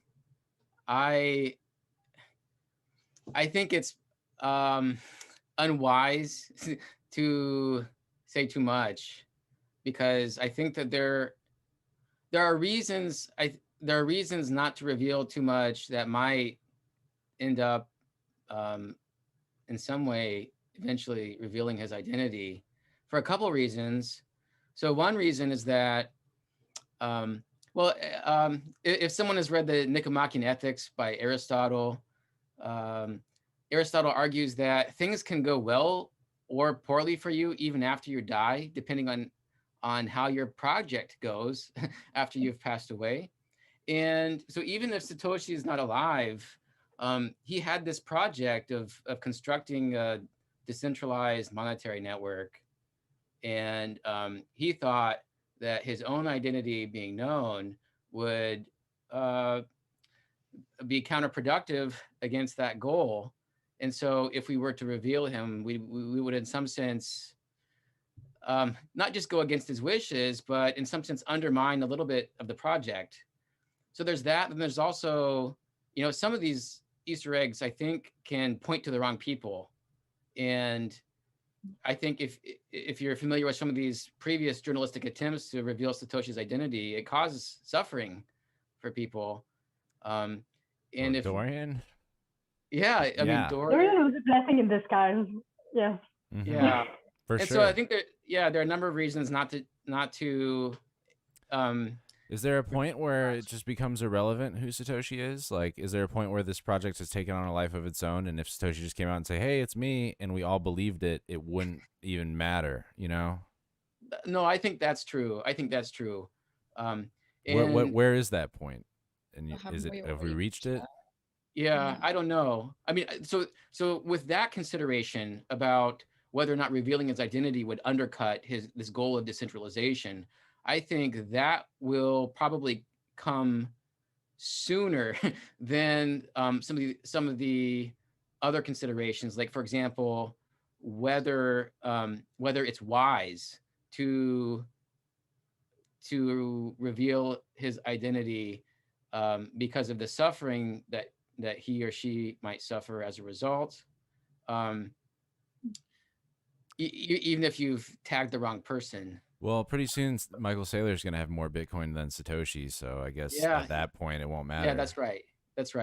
But I think eventually, like in several dozen years, when we're pretty sure that Satoshi's not alive, and that could be quite a while, because it is reasonable to think that Satoshi was not that old. I mean, so this is public. Wei Dai has publicly speculated that Satoshi is not anyone whose name has been bandied about as a popular candidate.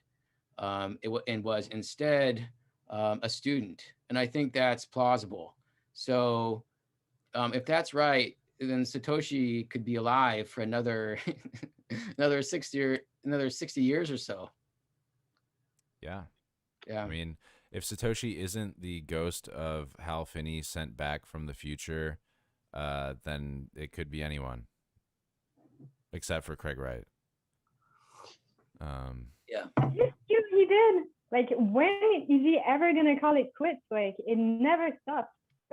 She's always Craig? coming back. Like, yes. Like, I can't believe stops. that's all right. We're gonna stop talking about that. But yeah, you're right. I don't get it. But anyways, so I want to pivot. Sorry, Tommy. I want to pivot this back to MicroStrategy. Please. And I want to pivot it to borrowing dollars to buy Bitcoin, because I think that this simple action is going to define the next 5 years. And maybe I'm over my head, but I really do think that borrowing dollars, borrowing fiat, and buying Bitcoin is going to be, that is the new vote. Like, that's going to change everything. ICOs? No, just borrowing dollars and buying Bitcoin. So, I mean, I I'm don't talking about like printing money and buying Bitcoin with it. That's an ICO. I would call that a scam, because you need greater fools to do that. But the existing system, the existing infrastructure taking advantage of that, that's a speculative attack. I mean, I'm kind of curious, like, what's the implications here? I think, like, I truly think that in the next 5 years, borders change because of Bitcoin. Like, I think Bitcoin's that significant. I'm kind of curious, are people as, I don't know if that's optimistic. Like, are people think that Bitcoin's that dominant? Like, do you think that this trend that Michael Saylor is kind of publicizing is going to take storm? I'm curious if anyone has like a strong opinion here. Don't be shy. but haven't people been doing that since forever? You know, margin trading and borrowing 100x of, losing all their money and being in debt and all that. It's kind of all those horror stories that is the reason why I'm not doing that. I'm not maxing out all my credit cards by buying Bitcoin, because it is tempting. It's always been tempting way before that Sailor revealed his playbook. It's just risky, right? Well, the difference is that a billionaire is not risking their lifestyle in order to do it. He's doing it in a way that, he's going to be rich no matter what. I mean, it comes back to the idea of just selling Bitcoin, period. Like, I mean, obviously somebody's got to sell it. The miners got to sell it to the market, unless the miners are just going to hoard it all themselves, which is a possibility, I think, in the future. But yeah, it's like if you have a way to leverage some other thing in order to add Bitcoin to your bottom line, versus like selling Bitcoin and then hoping that you can, time the market. And of course, a lot of these entities are in the position where them selling Bitcoin will affect the market, and they'll surely go public about how much Bitcoin they sold and why they think it's the worst. And then they'll sit on the sidelines and buy it right back up after it dips a bunch. So it's really about like who's got the strong hands, who figures out the clever way to leverage shit for gold. And I mean, I'm no technical TA guy or anything like that, but it doesn't take one to understand that when you sell Bitcoin, you're risking the inevitability that you're never going to be able to see those sats again, or you're going to have to pay a premium in order to see them again.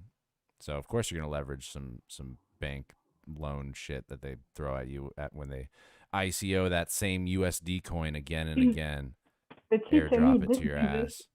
As a Bitcoin maximalist, how are you gonna, if you say this for that opportunity, you have to be as respectful of all the people in DeFi that tell you, of course, I'm gonna wrap my Bitcoin in ETH because there's a yield in my DeFi contract of, I don't know, sushi something. I gamble on sports. I figure DeFi is a lot like that. Voilà.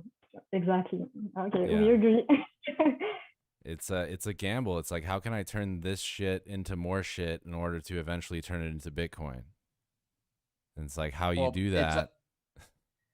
So, I mean, something that I think is interesting, right, is like people still value the dollar. So, like, what's going to happen when they don't? Because if anyone can get access to easy credit and some like terrible fiat to buy dollars, they'll do it. They'll do it for sure. Someone in Venezuela can actually get leverage in order to get more dollars. They'll probably do it. But they can do it with Bitcoin like a lot more easily than dollars. Dollars are permissioned. So, I mean, I really like what happens if this is truly like a gradually then suddenly type of a thing, like this kind of like global speculative attack. Will the US dollar become the native currency of Venezuela? Well, I think at some point, it's going to be like a government might have to self-cannibalize their own currency. And actually, the government who does that is going to be really fucking smart. Like only a government can print their way into buying as much Bitcoin as they want. It's a very fair point.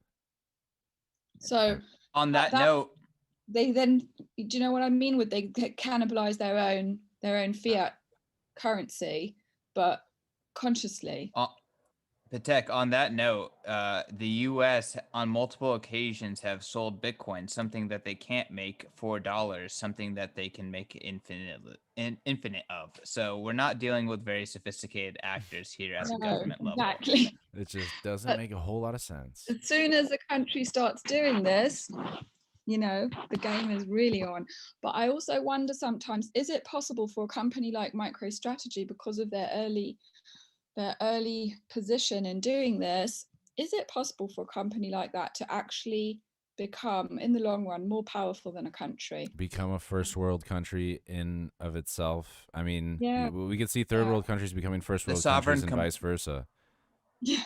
The sovereign company thesis, look it up. Yeah. They just need a missile defense system and an island. And Bitcoin. But you And know what? Bitcoin. I'm very curious to see when these guys start holding their own Bitcoin, because like you don't get all of Bitcoin's features unless you hold it and validate it yourself. And as long as they're using some sort of trusted third party, like they're not getting those features. So you can LARP as much as you want that you're this Bitcoin ETF, but guess what? All of your funds are already pre 6102, as Matt Odell likes to say. Like they're already confiscated effectively until they take them into their own hands. Not if you build an island on top of miners. You submerge the miners underwater and use all of them to just dump sand onto and create an island. That is literally miners. Organic thought. You heard it here first. Let's do it, Michael Saylor. I'll move there right now. Let's go. Sailor Island. All right, who's jumping in here? I think a lot of what's going on is definitely going to filter out a lot of these zombie companies that just don't provide value and are just leveraged like nonstop. Like Uber, for example, is like they're going to say, oh, we're not going to buy Bitcoin, but we will eventually accept it, because like what money do they have to actually buy it with at that point? I don't know. It's going to be very interesting. The how more and more companies are going to be like, we have this cash reserve and, we're responsible. So let's do the responsible thing and buy Bitcoin. Whereas, all those other tech companies that are just not making any money are just going to fall by the wayside because they're not going to be able to keep up. Well, it's kind of like blockchain as a concept as a whole. Like, are companies just gonna come to Bitcoin and use it as a marketing tactic and be like, "Hey, yeah, we're a Bitcoin friendly company," even though we don't understand Bitcoin at all? We're just gonna use the term blockchain to say we have a blockchain. Buy this. It's a blockchain. Like, are they going to use Bitcoin in the same way? Like, we accept Bitcoin, but actually we're just kind of trading derivatives and we don't actually hold any Bitcoin at all. Like, we don't know what Bitcoin actually is, but we just want to market that we love Bitcoin. Like, I think that's kind of what PayPal did. And now they're learning on the fly. I mean, of course, I don't know, but it seems that way, the way their announcement just like glanced over Bitcoin and it was like, yeah, we're going all in on crypto. And now they're starting to be like, okay, you can withdraw your Bitcoin. Like, we'll figure that part out. Is it like, first they use it as a marketing scheme, then they begin to understand why they are the enemy to themselves, and then they are just all in by default? I think that's Bitcoin exactly. aligns incentives. Yeah. Cool. Yeah. I mean, so in late 2017, early 2018, wasn't there a company called like Long Island Blockchain or something? They changed the name just as a cheap marketing ploy, and then the stock skyrocketed because unwitting retail, bought the stock thinking that it had some connection to Bitcoin and cryptocurrency. But I think that this is going to happen. I mean, look at the companies who are skyrocketing right now, precisely because they have Bitcoin on their balance sheets, like Marathon and Riot and MicroStrategy. So even if you're just a cynical CEO, you think, well, things are going so great right now. Let's just put a little bit of Bitcoin in our balance sheet, just as a marketing ploy to draw people in. And I like the exact way that you described it, Tommy. That's how I see it going. How could it not? It's almost a fake it till you make it, or like something like that. It's like, all right, we're gonna dip our toe in, and shit, we just got sucked right all the way in from that vortex. Yeah. Anyone else have a thought on this? I mean, Celia. Oh, can't go. So I read this. It's kind of like a blog. It's called Real Investment Advice, and the guy who runs the company, he showed a chart, and it had the volume of stock buybacks that the companies have done, going back to the Great Financial Crisis, and he basically showed that up to the present, stock buybacks were essentially the basis of the this is U.S. centric, but the S&P 500, the Dow, so on and so forth. And so you kind of have to ask the question, and what Michael Saylor's doing is he's taking advantage of the low corporate interest rates to issue bonds, and that's actually a funding stream that these companies were using in order to pump their own stock. So, I mean, if I understand it's like the legacy market, and so maybe they feel a little bit more comfortable, messing around in that arena. But at the same time, you think, there's another big attack vector there to take advantage of. I don't think it's surprising that tech companies are moving first, but I'd be really interested to see maybe kind of a more brick and mortar type company get in. But I don't know. I think they're kind of waiting for the market to mature a little bit to where maybe it's not so volatile, and when we reach that point, you might see kind of a flood of interest in. But I could be wrong. I mean, I don't know. Those are Interest. Sorry, Sorry, Petek. just quick question. Like, isn't Michael Saylor effectively acting like, is this like his end game? Maybe like acting like a bank without being a bank. I don't even know if that's the. He called MicroStrategy a Bitcoin bank in a recent podcast. Yeah, I think he kind of considers anyone that doesn't sell Bitcoin a Bitcoin bank. Yeah. A hoarder of Well, coins. I mean, Like a bank. Bitcoin kind of does that.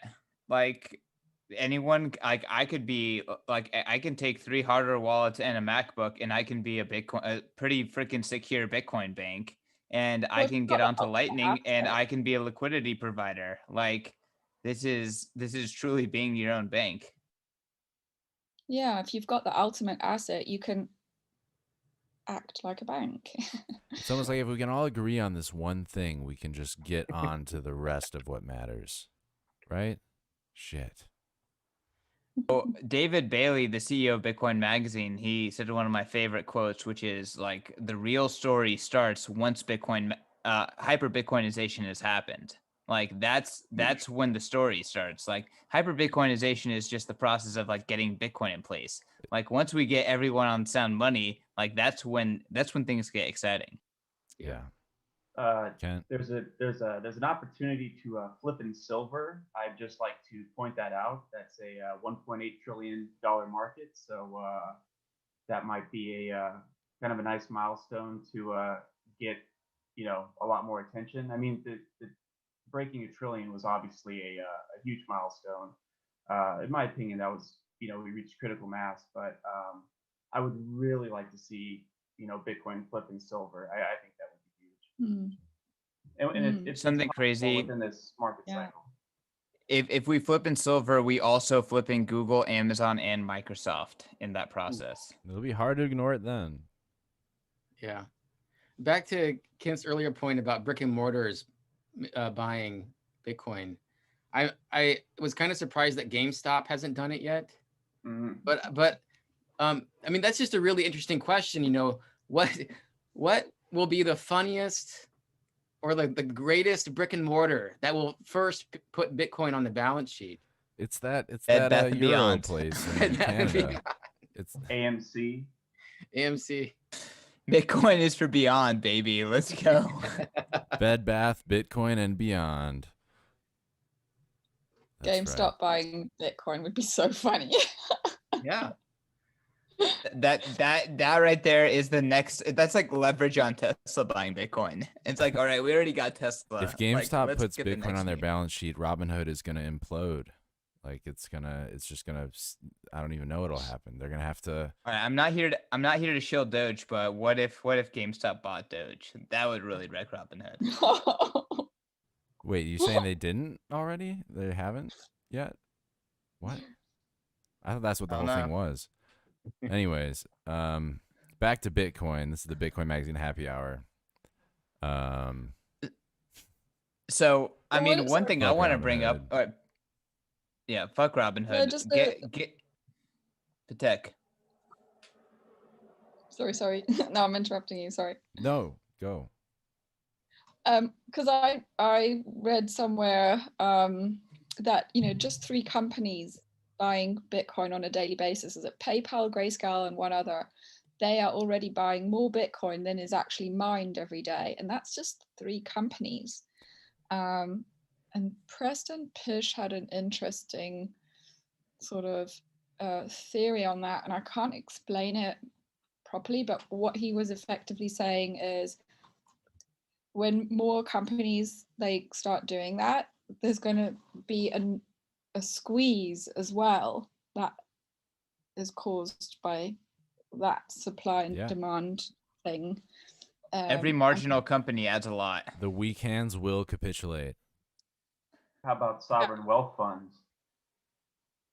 Like Right, Norway. so well, I think imagine Kuwait when has one too, right? There's more than 6.25 whole damn Bitcoins every block. Like it used to be 50, and then it's been halved and halved and halved. Imagine when the whole 4 years there's not even one Bitcoin mined, and it's just like we're fighting over those last few sats. That's what's going to happen. Period. One of my favorite stats is the block reward is also the percentage of Bitcoin that is released over that 4-year period. So only 6.25 Bitcoin are going to percent of the Bitcoin supply is going to be released during this period. See, I didn't even realize that. Wow. Yeah, no, it correlates. It's the 50. So 50 block rewards, 50% of the Bitcoin. The last reward, it goes like that. The last 4 years, the whole reward, like all the sats that are leaked out from that last halving is 21 or 210,000 sats. Right. That's like a fold flip. That's how much we give away Hold for on, marbles. Wow. Yeah. For the people who are not subscribers. Yeah, if you're watching from Twitch, you already know, but we play marbles on Tuesdays and Thursdays, and we give the winner sometimes more Bitcoin than that, and it's like that's all the Bitcoin that'll be mined over that last halving until the block subsidy is nil, and we're just operating on fees, and that's well over 100 years from now. But that's the grand experiment that's been laid out in front of us. So guys, we're getting towards the last 20 minutes of the stream. I know people are scattered across the globe. Petek, you're really holding it down, staying up into the wee hours of the morning. I'm wide awake now. Yeah, no, and honestly, you're delivering some absolutely fantastic takes. So thank you for performing in the middle of the night, really. But the last thing I want to talk about is Bitcoin culture. Like all of us have been here throughout the bear market. Like I would say we're all true Bitcoiners, and we all embody some form of Bitcoin culture. We, mainstream got to get a taste of Bitcoin culture in a really big way the last 2 weeks with the laser eyes meme, and then obviously Bitcoin ripping their nads off. But I want to talk about Bitcoin culture, and I want to kick it back to Celia. I mean, gaming is a huge part of culture, and Zebedee, Mint Gox, you guys have been jumping really deep into trying to bridge the gap between the virtual citizens of the gaming world with the virtual citizens of the Bitcoin world. What's your take on Bitcoin culture and kind of how it's spreading? How it's spreading within the video game community or as a whole? In general, yeah. But obviously that's your perspective. All right. Media is definitely how culture spreads. And I think we've heard a lot of references of Bitcoin, in TV shows, and that always brings people. So, sometimes, because we have a bad reputation, I think that's what we need to, address. And personally, that's one of my goal in life is to be able to be proud to say that I'm a Bitcoiner, because I'm going to say most people here in Canada, I tell them I'm a Bitcoiner, they're scared. They're honestly scared because they received phone call scams, and they've been warned that all Bitcoin or anything Bitcoin related is a scam. So people in video games are very wary of us. So even if they've heard of us, they may have not heard of us for the right reasons. So there's a lot of resistance, but there's also a lot of curiosity. And yeah, slowly at first, and then suddenly, hopefully, that's how it's gonna happen. But it's about getting over the hurdle of stigma. Exactly. Is there really stigma in the gaming community with Bitcoin? Huge, because they have good PCs, right? And they're wary of scams, and they're being right, scammed. so many, let alone the scams, just the fact that their graphic cards got more expensive because of people mining. So it's tons of stuff that just makes them very resistant. But some of them get it, right? Because they are Bitcoiners who are gamers, and like when it clicks, we have diehard fans for life, and it's great because those people then talk to their people and so on. But I feel when you're faced with somebody that has this resistance, you either go very, very slowly, or you just let it go and wait until they find their own ways, because there's no way to rock too hard against a locked door, right? And also, there's not a distinction yet in people's mind between Bitcoin and the rest of crypto. It's, even a lot of people don't know that Satoshis are Bitcoin. A lot of people think that Satoshis are an ICO. Right. I run into that. I find myself trying to explain, like, when you see sats, think BTC. That's not its own thing. It is Bitcoin. And I realize that when it says 100,000 sats on the screen, people are like, what is that? What are sats? And there is an education process that needs to go down. And a lot of that is just educating people that the fiat system and the way of thinking of things in a prohibitive manner of what's legal and what's not, and what the government ordains. It is a cognitive dissonance type of breakthrough that you have to kind of get through in order to think on the other side. And then you brought up a good point. On top of that, you have to differentiate Bitcoin from all other cryptos, which are trying to steal your Bitcoin. Yeah. Brilliant. Anyone else about culture and Bitcoin? Let's send it back to Petek. I mean, with Stock to Flow, with your art, with Laser Eyes, what's your take on the Bitcoin culture so far? Do you know, I am just blown away by the culture of Bitcoiners. And I mean, yeah, I'm one of them, but it's like finding your tribe. And because I'm interacting with and communicating with quite a lot of people, and after they've asked questions about the artwork, lots of chats and conversations sort of unfold in the Twitter DMs or and it's just every time I'm just like, wow, these are just the best people on the planet. They are so also they're like, in a way, spiritually amazing people, really. And super in tune, really super in tune. And I think that's also what got us to being aware of what Bitcoin is, that it's going to change the world, and educating ourselves about it. That awareness that we already have as a culture of people. I always say that Bitcoiners have a nose for the future. They have a nose for the future. Like what do we already know? It's like we're out there on the leading edge. We really are. But like the spirituality of them is so amazing. I'm blown away every day. Yeah, I want to go to Craig. I agree. I think very highly of Bitcoiners. But Craig, as a philosopher, maybe classically trained one, like what's your take on the Bitcoin culture? Well, just personally first, there's a saying about academics, that academic politics are so vicious because the stakes are so small. And that's I think true about at least philosophy Twitter. It can be often pretty unpleasant.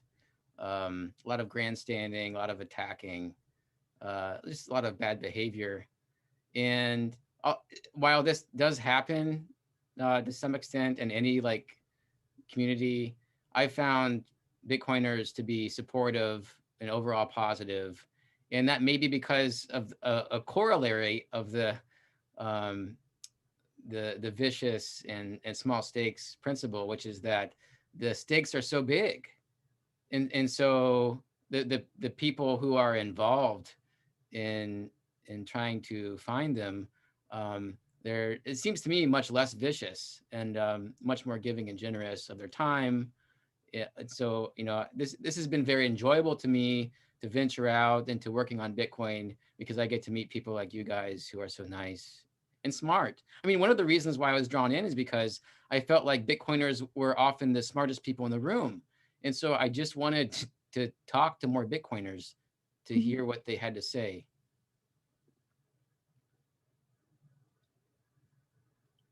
Yeah, I mean, I've definitely experienced that. And one, Bitcoiners are the smartest people in the room, the most read people in the room, the people who are who are paying the most attention. Like, if you look at the IMF tweets, if you look at the Fed, any Federal Reserve Bank tweets, guess who is actually paying attention? Guess who responding to them? It's literally only Bitcoiners, not even gold bugs.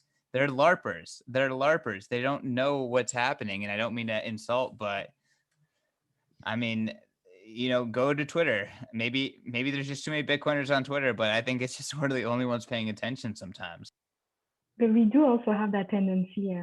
I mean, the toxic meme, I think we should, I didn't understand earlier when we were talking about culture. I was thinking how to get into mainstream culture, but like the toxic maximalist stuff, it's shooting ourselves in the foot. Like, honestly, the arrogance is unnecessary. It's useless. Yeah. Well, That's a great point. I mean, Bitcoin is for everyone. So how can you define Bitcoin culture as being one thing? Like, you have to be a carnivore. You have to think this way and say this way. If Bitcoin truly is for everyone in every nation and everyone to be their own bank, then there is no such thing as a prototypical Bitcoiner, right? At the end of the day. Those are good points. So I see a lot of this as like ideological ivy, so like Bitcoin would be like the house, and then all these kinds of intellectual movements and opinions that grow up around it that we associate it with it, you can actually cut them away. So I would actually group in like the critiques of like fiat art, and I love Saifedean, but like I think this is not essential to Bitcoin.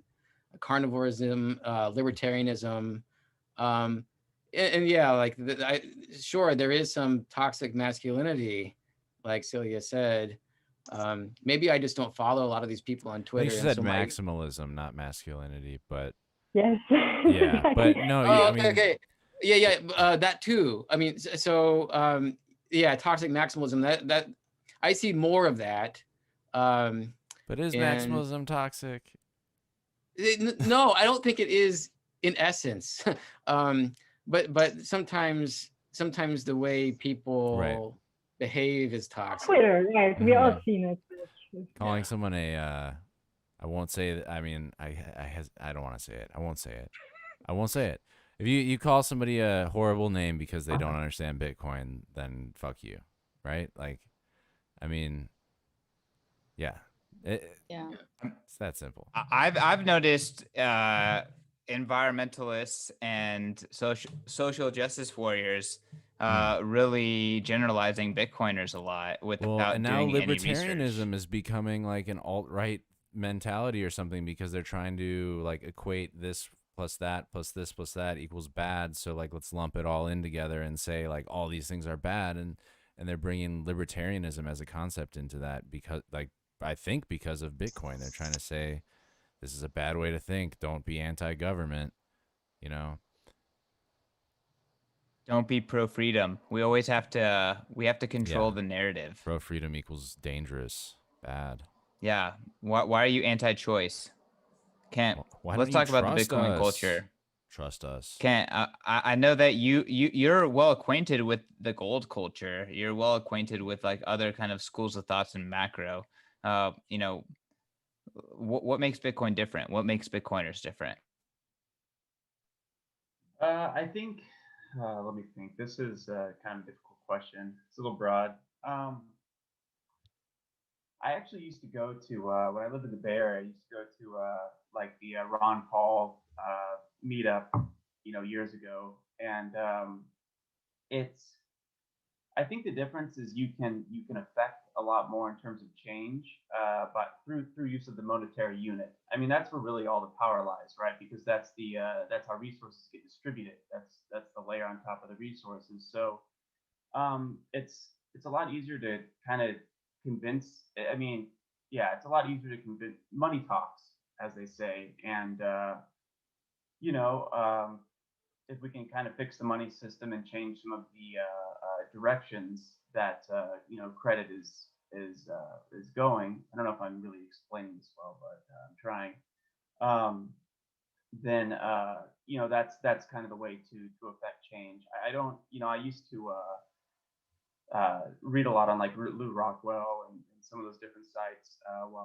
The information is very valuable, but I think at some point you have to do something a little more tangible in order to kind of affect the change you want to see. And obviously, investing in Bitcoin is putting skin in the game, and that does take potentially in the long run resources away from people that aren't of the same mind and so forth. And it kind of gets redirects the paths of how do I say this? Help me out, Craig. You got the philosophy angle. I'm just trying to. I don't know. This thought escaped me. Fix the money, fix the world. Yeah. But not to dunk on gold bugs, but they typically lean on some things that Bitcoin and Austrians would say aren't true, right? Like this, like utility of the metals thing. Like there's a lot of lazy kind of resting on your laurels mentality in the alternative asset space outside of Bitcoin. The issue with gold bugs is it's a couple things, but one is they have this objective. They believe in this kind of you have value is subjective. People don't value things the same. That's just very obvious in the fact that some people would want to pay to see a basketball game, while some people would rather pay to drink a beer or something. Like things are subjective. Value is subjective. There isn't kind of an objective value, and they get lost in that for one. And then one of the things that really disappoints me is the whole the trope they always trot out to, gold's been money for 5,000 years, and it's like, well, what does that even mean? Like, can you walk me through the entire process? I mean, gold wasn't even coined until the Lydians in like the what was that, like the 7th century BC. I think that's when they started doing that. But we've had bronze, we've had copper, cattle. Many different things have taken the form of money, throughout time and so forth. And I don't know, there's just some intellectual laziness that goes on there. There's a lot of places to take that, but really, if you look at why gold flipped silver, this goes into some of the stock to flow stuff. At least I believe it does. You can kind of see why Bitcoin is going to overtake gold. There's a lot of reasons for that. I don't want to take up too much time now. We're in the end, let some other people jump in. But no, I mean, I think it's true. I definitely think it's true. One criticism and kind of self-criticism Bitcoiners make is, will future generations, kind of hold to the soundness of Bitcoin, right? Like, will they run a node? Will they understand Bitcoin culture? I personally think yes, because when you adopt Bitcoin, you kind of have no choice but to adopt Bitcoin cultural values. But maybe that's just utopian optimistic take It from might be me. echo chamber talk, because what maybe is Bitcoin culture? I'm deep in the echo chamber. Long-term thinking. I don't know. Just today, right now. Sound money. But I want to go to Deniz, and then I think it's almost time to wrap as well. So I know, again, it's getting pretty late. Deniz, what's your take on Bitcoin culture, and maybe you could also spin that into your last word. Yeah, I think it goes all the way back to our article, CK, with Cancel on 2.0. It's going to be adopted by the people who are closest to the truth. And Greg is right, it is for everyone, but there's going to be an order in which certain groups adopt it. So since we're, like, I guess you could say early adopters if you can say that anymore, since institutions are getting it now. But any time prior to that, yeah, those were the early adopters because they were seeking truth, like from the get-go. They just wanted to understand how things were operating in this current system, and they realized, oh, this doesn't work. So we need to move on to something that will work. And the whole, I guess the whole gold argument with that Kent was bringing up, it's like, well, yeah, I guess, well, for gold bugs in general, yeah, we've been using it for 5,000 plus years, but that's the same thing with horses. Something better came along and we were like, all right, let's use horses. I'm stealing words, but it's like the fastest horse in the race. That's Bitcoin. So I think that's where cultures will eventually collide. It's sort of like an order of operations based on your ideologies. And apparently ours fit better with Bitcoin, and that's why we have it. That's why we're entrenched in it now. And it's going to reward those who do run nodes, who do verify, and who do use the system properly. Because if you don't, you're going to get burned. You're going to go rent out your Bitcoin to all these, I don't know, other companies, and eventually they might lose your Bitcoin, or they'll lose it and they'll just say, oh yeah, we'll pay you back at some point. But yeah, they might not pay you back the full amount of Bitcoin because they can't get it. Yeah. Bitfinex and give you a token, and then kind of wash trade it and buy it back from you at a discount. Petek, let's go to you. What's your last word? And maybe you want to address something that Deniz said. Yeah, quite similar. I think it doesn't really matter what your angle is, what your rabbit hole fascination is of Bitcoin. I think whichever one you're coming from, and when you buy Bitcoin, or you're forced to go down at least one rabbit hole, right? It doesn't matter which one it is. What we all intrinsically know is that this is going to change culture on a global scale, because the old systems are broken and those values are not representing us anymore. And so it's like, we know this is going to change culture for the better. I think ultimately that's what Bitcoiners really know. And it's like we are witnessing not just financial history in the making. We are that part of that new paradigm shift. We are the financial shift by voting with our money, our choice of money. And it's not just a financial history in the making, it's a cultural history in the making. I really, really believe that. Yeah, no, I mean, Bitcoin culture is strong, and I'm bullish that more people will adopt it. Let's go to Celia, Craig, and then close it out with Kent and Tommy. Celia, what's your last word for the Bitcoin Magazine audience? This was dope. Thank you so much for the conversation. I really enjoyed it. Awesome. Anything you want to leave the audience with around Zebedee or some of the stuff that you're working on?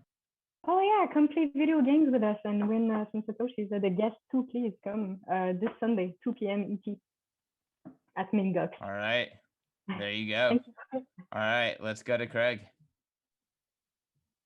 You're muted.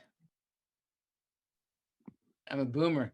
So thanks for chatting. I really enjoyed talking with you all. It gave me extra juice with my collaborators, Andrew Bailey and Brad Rettler, who are philosophers at Yale, Singapore, and University of Wyoming, respectively. We're writing a book called Resistance Money, and you guys have encouraged me tonight. The book is about why Bitcoin is overall good for the world because of its censorship resistance and financial inclusion and privacy enhancing features. And so I'm going to go back to work here with some renewed strength, thanks to you all. Can't wait to read Let's it. go. Yeah. You wanna leak the title here on the stream, or Yeah, sure. Resistance Resistance money, money. right? Yeah. Resistance money. Resistance Alright. money. Look out for that one. Badass. Badass. All right. Well, good luck, Craig, and I hope we influence the book in a positive way. All right, Kent, close this out for the panel, and then Tommy, close this out for the stream. Okay, sure.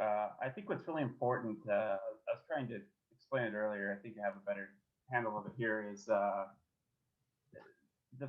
fact that by purchasing Bitcoin and holding it outside of the banking system, the greatest way to affect change is to, I mean, the entire way that governments are funded is it starts with commercial banks. And the reason that commercial banks can fund them, well, the ability of commercial banks to fund them adequately has to do with things that are called reserve ratios.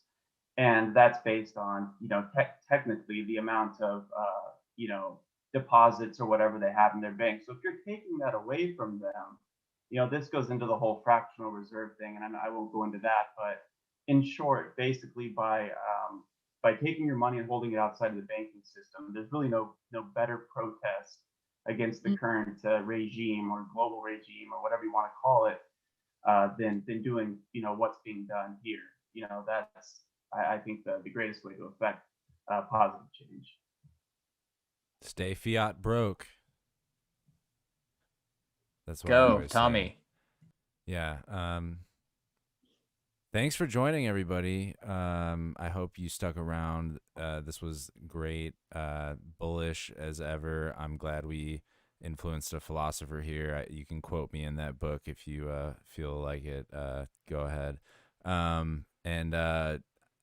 mean, I'm as bullish as ever. I think we've nailed a lot of key topics, and just bullish. That's all I gotta say. Come to Bitcoin 2021 in Miami. Use promo code Satoshi.